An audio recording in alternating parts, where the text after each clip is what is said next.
Hey everybody, welcome back to the channel, and welcome to my Dinosaur deck profile for the, let's see, what would this be, the February or December ban list? This is pre of the March ban list. At the time of me recording this video, the ban list has not been released yet, so I don't know if it hits any of these cards, but I'm just going to be mentioning that just to be a little bit safe. But basically, I played this deck at the this weekend at the Remote Duel Invitational, or not Invitational, Extravaganza, and I was literally 300 life points away from getting my invite again. But it was a really fun event, and shoutouts to the last guy, which is the Altergeist player that I played against. He was a very good player, and I didn't really misplay, but in hindsight, I guess it might have been better for me to do something. But always hindsight's 2020. So let's get right into the deck profile. So let's go with 3 copies of Oviraptor, 3 copies of Miss, and 1 copy of the Giant Rex. Sorry for the glare. I do have a light on so that it looks a little brighter. So I'll try and put them a little down. But yeah, these are the level 4 dinosaurs. I think that they make a lot of sense. Sucks to draw the Rex sometimes, but he's definitely very necessary, so we have to play him.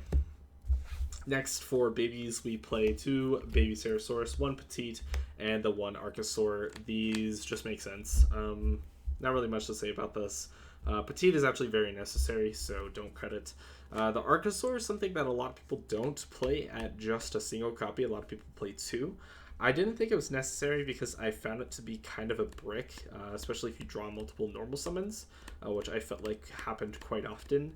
Having 3 copies of Oviraptor, 3 copies of, the Fossil Dig, and the Pot of Prosperity, which I play to get to your normal summon. So I felt like it was kind of a brick in the deck if I drew it as my normal summon, so I decided to cut it just from the 2 copies to 1. Plus, I don't have a second copy. It's not very necessary in the grind game either, since a lot of the times, you don't really need the second pill. Usually the 1 is just fine enough. So that's my thought process there with that. Plus, I feel like it's a lot of necessary for sometimes for you to banish multiple dinosaurs with Miss instead of just 1 copy. For the large dinos, we play 2 copies of Conductor Tyranno, 1 copy of Pinkertops. There were a couple situations where I honestly wanted another dinosaur to summon, but we do play summon the side deck, but we'll have to get into that in a moment. We do play a very, very large hand trap lineup. I'm going to admit that right now. So 3 copies of Nibiru, 3 copies of Ash Blossom, 3 copies of Droll, and we play 3 copies of Gamma plus the driver. So this is 13 cards dedicated to just stopping our opponent. I guess 12 cards, because this is the brick. So you don't really count the driver. But that's the entire idea behind this is that Drytron is our worst matchup. And all of these hand traps are very good against Drytron. And by extension, they are also good against the majority of the decks in the format. The only ones that are kind of iffy are Nibiru and Droll. Usually the Gamma and the Ash hit just about everything. Pretty much if you play a deck just blind, these are just cards you just want to see always.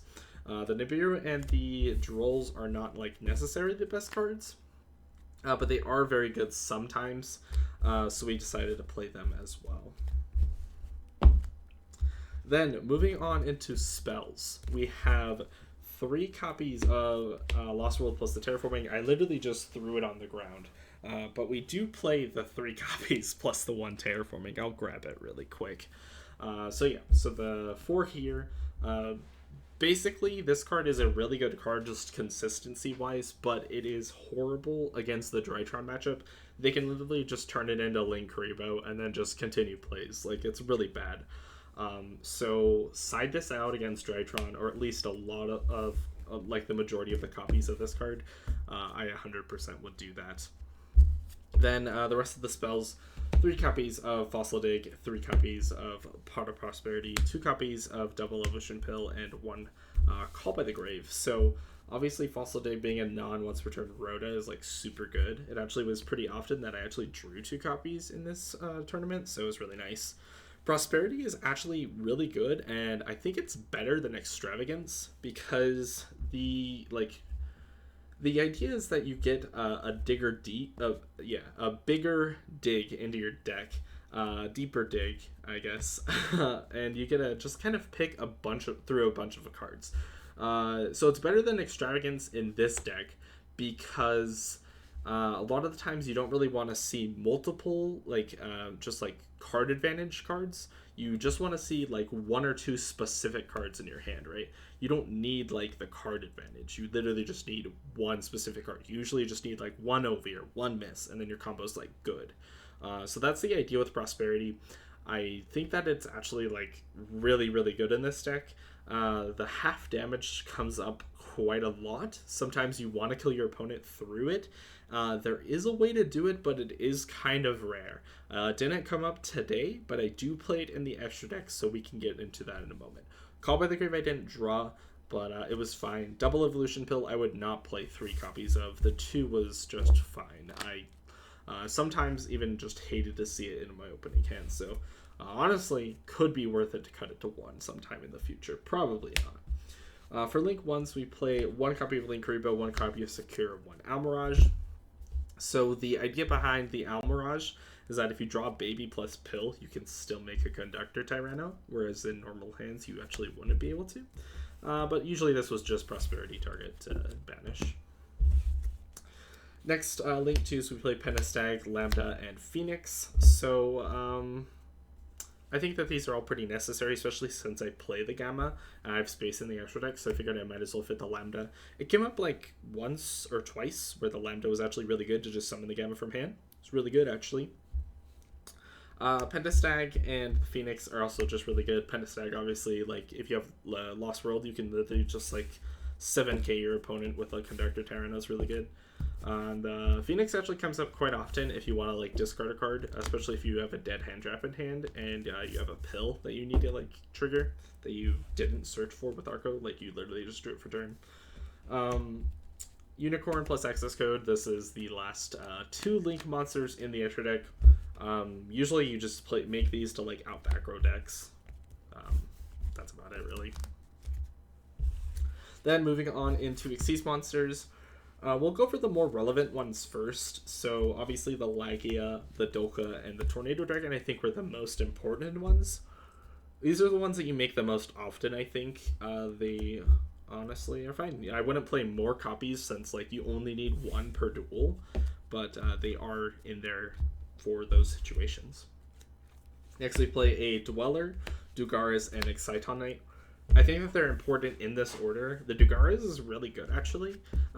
In those hands where you needed OTK through Prosperity, and your opponent happens to have a monster like in defense mode, and you can basically just make Pentastag, Conductor, and Dugaris, and then double your Conductor's attack to 7k, and then you hit them twice for like 1400 or 14,000, and then Dugaris for like 12, and then the Pentastag for 16 for game. So it's actually like really good.